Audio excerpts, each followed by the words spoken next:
You picked the pun. Number between 1 and 3. I'm going to go with 2. Good. That's what I want you to pick. Well, then I change it. No, because we're going to go with it anyway. Okay. So, I went to the zoo and saw a baguette in the cage. The zookeeper said that it was bred in captivity. Like that one? No. I hated it. It was stupid. Well, now I feel crummy. Oh, my God. So let me see your reflective belt. Let me see your reflective belt. So let me see your reflective belt. Better put it on, better put it on. Better put it on, better put it on. Better put it on, better put it on. So Episode 19. That's right. Wow. 19 of them. We've been doing this a long time. Some might say too long.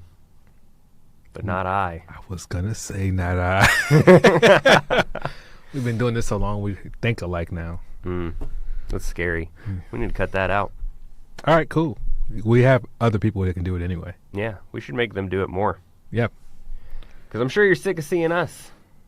I'm Or not maybe sick of not. seeing this. I don't know. So, yeah. So, yeah, any good news for me? No. Nothing. Saved a bunch of money on my car insurance by switching to Geico. Shut up. That's not good news. I don't have any. I know I saw something. No, I don't have anything.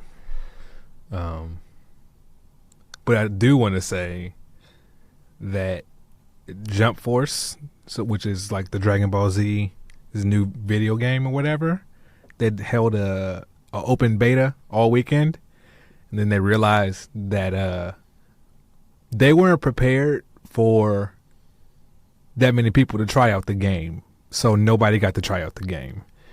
Because so what they put out like a schedule for like different regions. So like in Europe, like 9 a.m. you guys can play, and then like in the U.S. like 7 a.m. and they had a whole schedule for the weekend.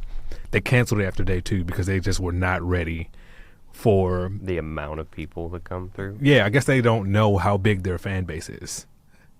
But also it's a video game, and it looks amazing. Just no one knows because, yeah. So you didn't get to play it at all? Not at all. Not at all. So me and my friends, we were talking about it. I'm not even I don't even like anime like that, but it looks like a pretty sweet game. So I was like, yeah, of course. And it's a video game. Why not? Yeah. No. Those games like that, I've never had, I wouldn't say success, but like I've always like had big aspirations. I was like, oh, this game's going to be great. And then as soon as I start playing it, I'm like, yeah, it's cool. I'm glad I got this from the library or I rented it or something because I'm like, I did not want to spend money on this. Yeah, no, I'm probably not going to go. I'm most likely not going to go out my way to buy it. Yeah. That's why I wanted to play the beta, so I can be like, okay, at least I tried it. Yeah. And then maybe if it was life-changing on the beta, you'd be like, yeah, no, it's worth the money. Doubt it. But you displayed financial fitness. Yes, I did, because I like saving money. And managing your money well. And money, hashtag money. Guess who our interviewee is this week? The almighty dollar. Yes, we have a dollar bill that comes in and sits in the chair. No. Col Minkin is the financial manager for all of ACC. That's correct. I interviewed him in September. And things came up and more timely interviews took his place, but we're finally giving him his due. Today, you get to hear from Col Minkin. He's got some great information about what they do, because everybody likes to dog on finance. Yeah. You know, you always hear, oh, finance did this or finance. So you get a little insight into what they're doing, how they're making processes better. Mm-hmm. The Air Force over, not just ACC, but what they're doing AOR and just around the entire globe. Yep. So it's pretty fun stuff. It was a lot more interesting than I thought it was going to be. I thought, oh gosh. Because you were one of those people that would judge finance probably secretly. Yeah. I mean, yeah, I didn't get paid one time and I was pretty upset about it. I mean, that's a common thing when people don't get paid. It's like, oh, why? I wanted that money. But yeah, it was very interesting, and he humored me on my stupid questions. I haven't haven't got to do those. That's true. In a while. But yeah, he had them, and he had some good answers. And overall, great interview. Good guy. Just in time for the new year, too. Oh, yeah. He makes a few references to the fiscal year, and that's why I wanted to remind everybody that I filmed it in September. Yes. So you can figure it out. Y'all are smart people, but he's talking about the fiscal year. We're already in this fiscal year, but at the time we weren't. So, but still, good stuff to remember. Or you're a time traveler. I'm going to go with that. I'm a time traveler. You're welcome. So, Colonel Minkin, thank you very much for joining me today. Certainly, my pleasure. You are the financial manager for all of ACC. That's correct. That's a lot of money. It is. It's about $5 billion. So, on any given day, we're pretty busy between baseline accounts and the war-funded accounts. Okay, so what's the difference between those two? So the war-funded account, that's about $1 billion. That's the OCO money that pays for our operations in the AOR and across the world in support of CENTAF operations. The peacetime account is the money we use for the organized, train, and equip portion of Air Combat Command. Okay. So being in charge of all that money, it's a lot of money. I can't even think about all the stuff that needs to go in through the $5 billion. What's your day-to-day typically? Good question. So typically the day-to-day is really starting out by looking at where are we doing or what are we doing as an organization across Air Combat Command financially. And to do that, we have a pretty cool tool that we've built in Microsoft Business Intelligence that tracks all of the expenditures by organization.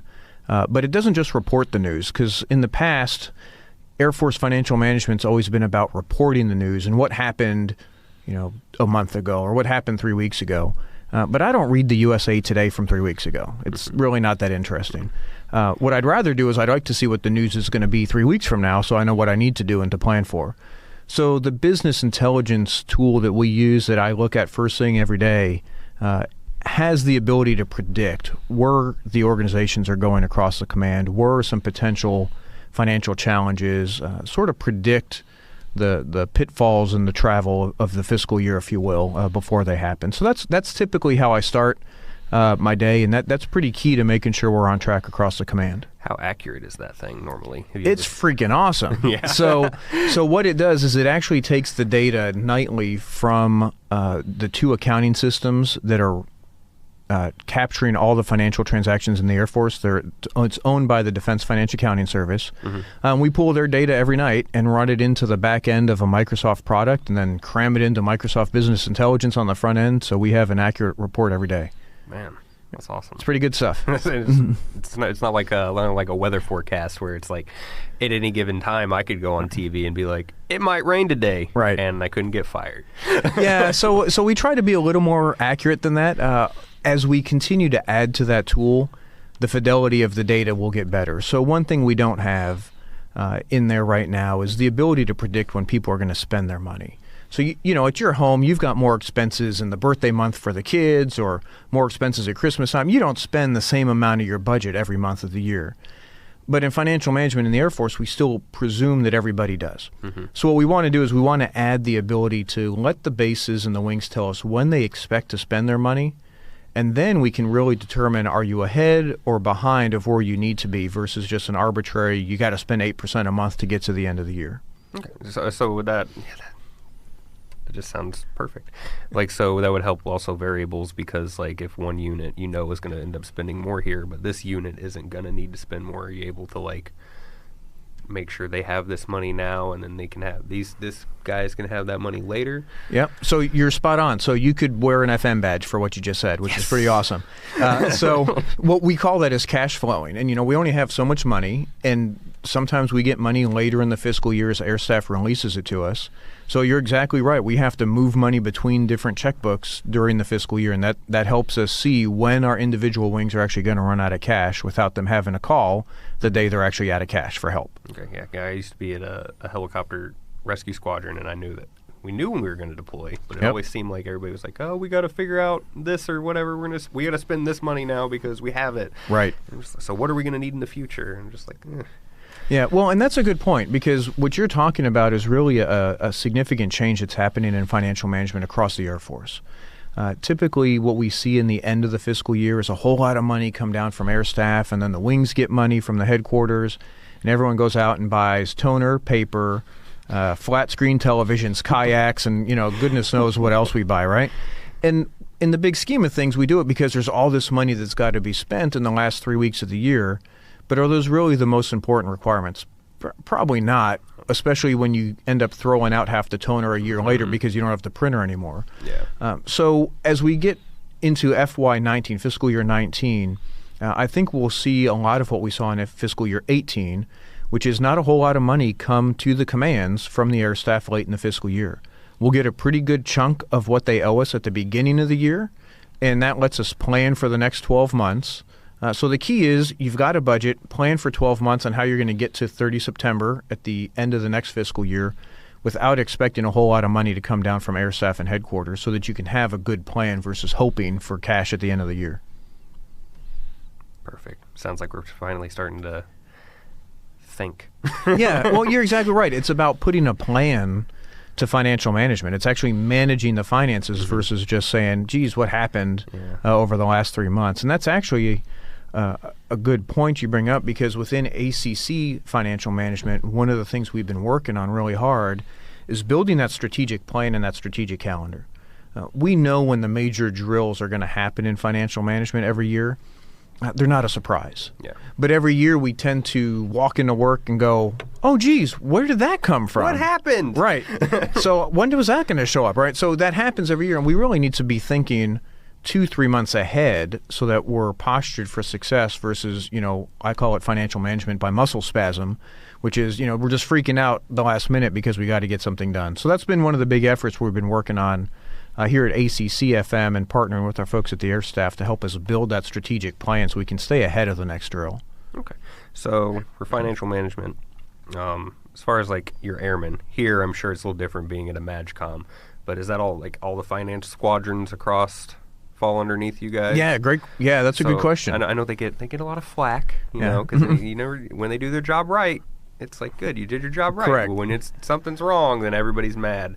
Yeah. So what could you say to let us know more about what your airmen go through and how important they are to the mission? Yeah, that's a good question. So one of the things that a lot of folks don't realize is that with the creation of the Installation Mission Support Center, IMSC, that falls under Air Force Materiel Command, the Comptroller Squadron's roles and responsibilities at the base level were sort of split between two different checkbooks.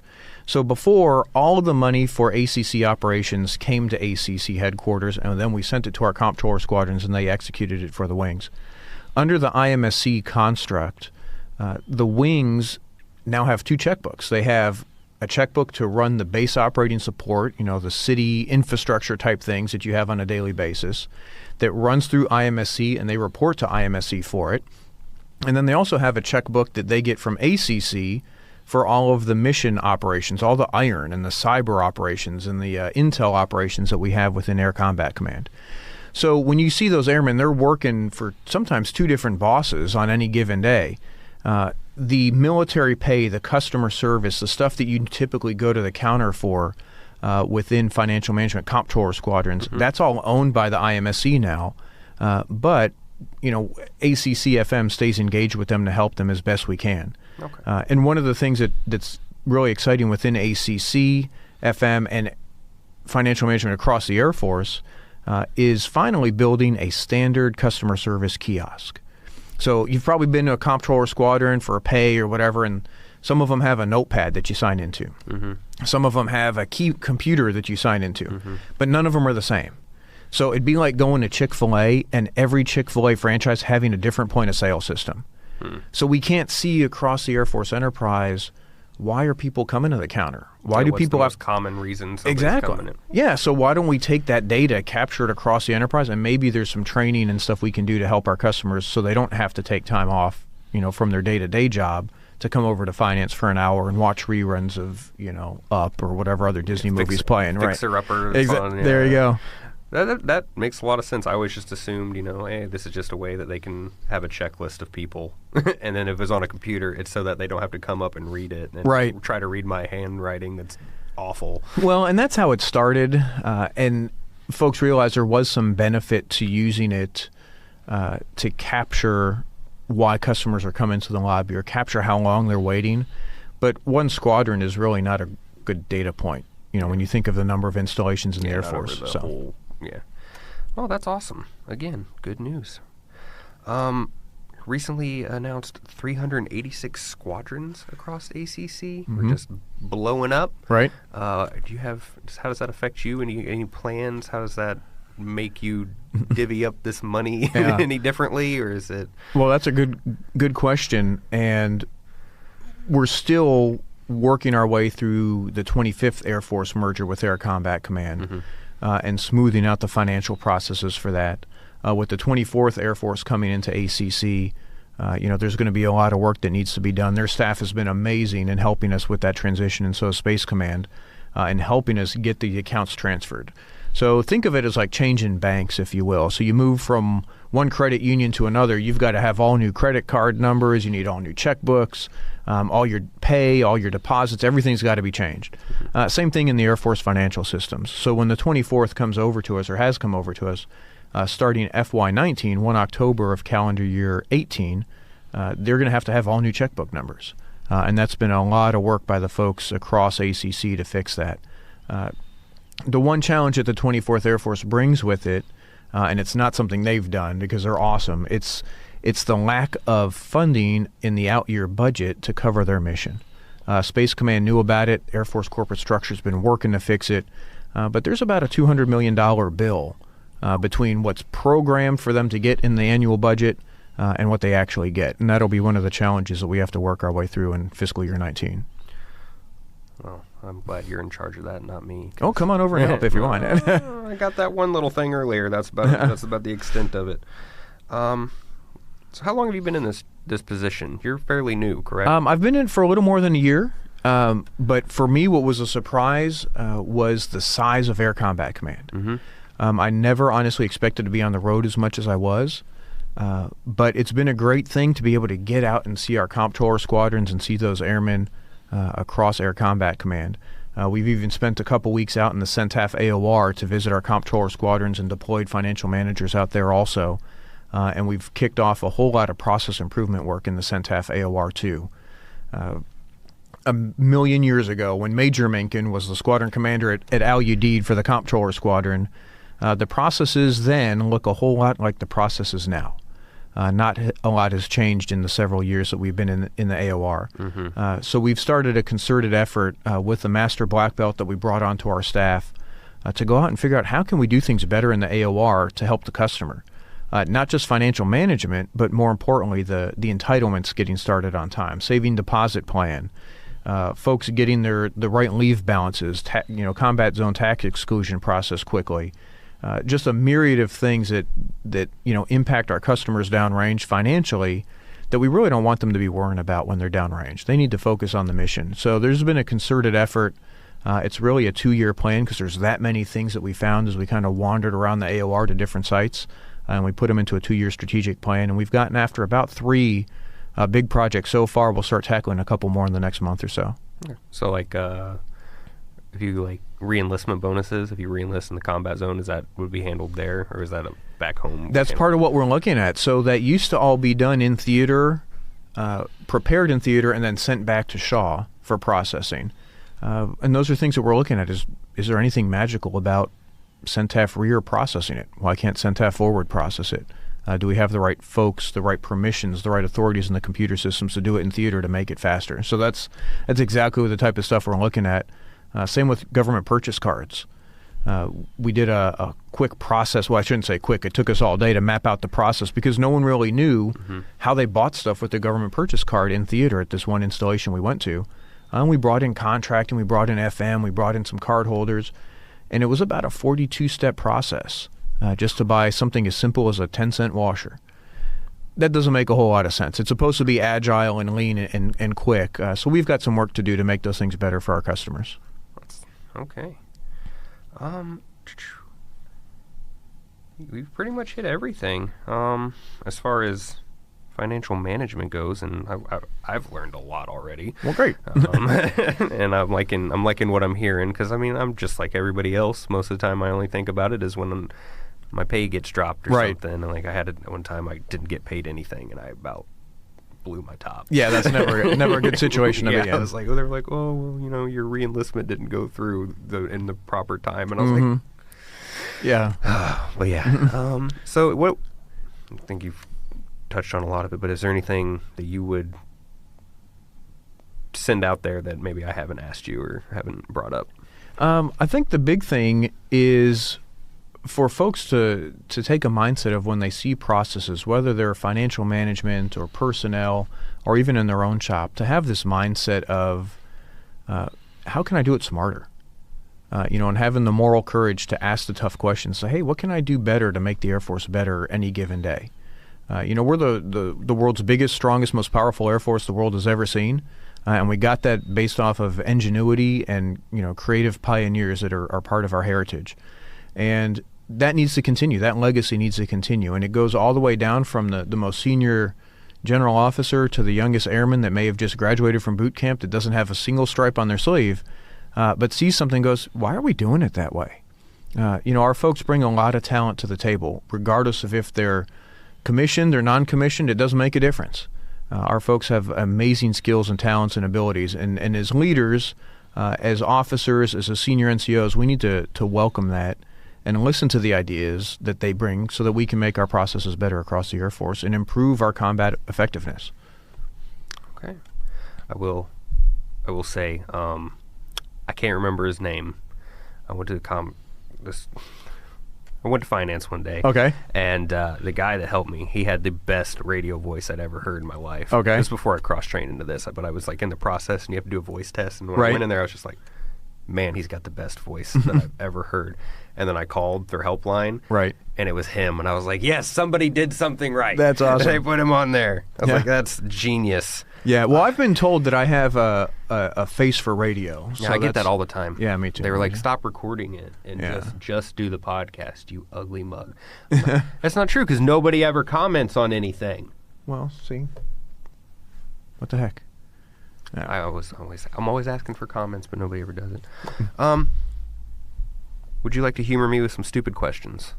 Stupid question. They're pretty stupid. Okay, go for it. Okay. Why not? If you were a WWE wrestler, what would you pick for your intro music? Ooh, that's a good question. Probably not Somewhere Over the Rainbow. That's probably not that intimidating. You do that psychological warfare, though. That It'd could like, be. what is happening? I know that's actually a pretty good idea. I don't know. That's a tough question. I don't know. Honestly, I don't know if I have an answer to that. That is probably the one question I've never been asked in my entire life, is what my own theme song would be. I mean, Darth Vader March is just, the Imperial March is just too nerdy. And, yeah, so I got nothing. Sorry. I don't know. That's still good. All right, well. Mine's Kashmir by Led Zeppelin. Well, there you go. Yeah, I love that. Maybe the Money song by Pink Floyd then. There we go. Okay. That'll work. The intro's kind of long, but that's right. I'll walk Pink slow. Floyd. Intros are long. You just play it, and then you're all the way in the back, and then you come out eventually. Yeah, walk around the Coliseum, Make come back in. everybody- Yeah. make everybody wait. So I'll try to go 2 for 2 with questions never been asked. Okay. We just came up with this one earlier because I was asking everybody, if your life was a sitcom, what would the title be? If my life was a sitcom, probably. Why is there a picture of a moose? Why is there a picture of a moose? Right. So I have this propensity for helping organize and clean things and, set up offices and stuff. And it seems to be this recurring theme throughout my Air Force career that whenever I get to an organization, it's in need of organization and cleaning and furniture removal and so on and so forth. And honestly, in the 26 years I've been in the Air Force, I think on at least 6 or 7 occasions as I've cleaned out an office, there's been a picture of like one of these old 1970s, 1980s nature pictures that people put up in offices to make you tranquil. There's been a picture of a moose at almost every one of these locations. They've all ended up in the dumpster. Yeah. But yeah, for some reason, the moose picture just follows me. I've never been stationed in Alaska, so maybe it's a sign I need to go there. I'm not really sure. So. It's not all that great. Okay. I can't say that. I was at Eielson and I hated it, but Well, when I went- Eielson's really cold. Yeah, well, Anchorage is... When I went to Anchorage, I liked Anchorage. It's a real city. Well, I'm from Miami, Florida, so the cold in Alaska's probably not conducive to me. See, anyway, I so. like the cold. The cold didn't bother me. It was everything else. Yeah. I'd much rather be cold, and I can put more stuff on or just stay inside. I gotcha. If I go outside and it's just like there's no escape from the heat, I'm miserable. Yeah, see, I'm the opposite. But that's okay. Otherwise, the beaches would be too crowded in Florida. Yeah, so. that's fine. That's another thing, man. Beaches. I'm just like, give me a pool. And I'll just ask you the one that I ask almost everybody. Okay. If you had to pick between fighting 100 duck-sized horses or 1 horse-sized duck, which would you pick and why? Ooh, that's a tough one. I think I'd go with the 100 duck-sized horses, simply because I may be able to take a few of them out along the way. The other way around, I'm not sure I'd last very long. So at least a couple of them will go flying before I go down for the count. Just so. something to make yourself feel better. Exactly. I can respect that answer. Well, thank That's you. a good one. All right. Well, thank you very much for coming in and talking to me today. It's my pleasure. I feel like we all learned a lot. Yep. And we got a little insight into exactly what finance is all about and all the money that you're responsible for. And I do not envy that. Well, it's great stuff. And I'll tell you, we've got a great team in ACC FM that really helps pull this all together. Not just in the FM staff, but the resource advisors across all the directors. It's a team sport, and the folks work really, really hard throughout the year to make this happen. And I encourage the audience, if there's any questions or folks don't understand something about finance or budget or whatever, related to fiscal management, just drop us a line at ACC FM. We'll be glad to help you out. All right. All right. Thank you very much, You sir. bet. My pleasure. All right. Thanks. So, yeah, that was Colonel Minkin. Good guy, good information. He's leading the way for all those financial warriors. Yeah. Like how you put that. I think I want to be a financial warrior in 2019. Yeah, me too. What do you fight with? Like, you have like a sword sheath that goes on your back, and you have dual swords, and it's like a big dollar sign. Nope. And then you pull it out, and it's the sheath is the 2 lines through the dollar sign, and you're like Deadpool, but with the dollar sign on your back. And then you're real merc for money. No. You don't get any of those references. I don't. But I can tell you what I fight with. What? A velcro wallet. Because no one wants to open up a velcro wallet in the public. So it keeps me from saving money, from spending money, because I don't want to hear that. And then everyone's looking at me like. I know you don't. Sometimes maybe you go to the bar. Not me. And you're paying for your drinks. And you pull out your wallet. But the whole bar goes silent, and you're... See? You saved the embarrassment. If you were going to drink that night, not anymore, because the world is judging you, or just that bar. Oh, man. That's my defense. Well, you and your Velcro wallet. I have it in my pocket if you want to. Yeah, let's hear it. All Let's right. hear it real quick. I want to hear it. I want to hear that crisp. Make sure my ID And that's isn't showing. what we'll end on. Have a good week.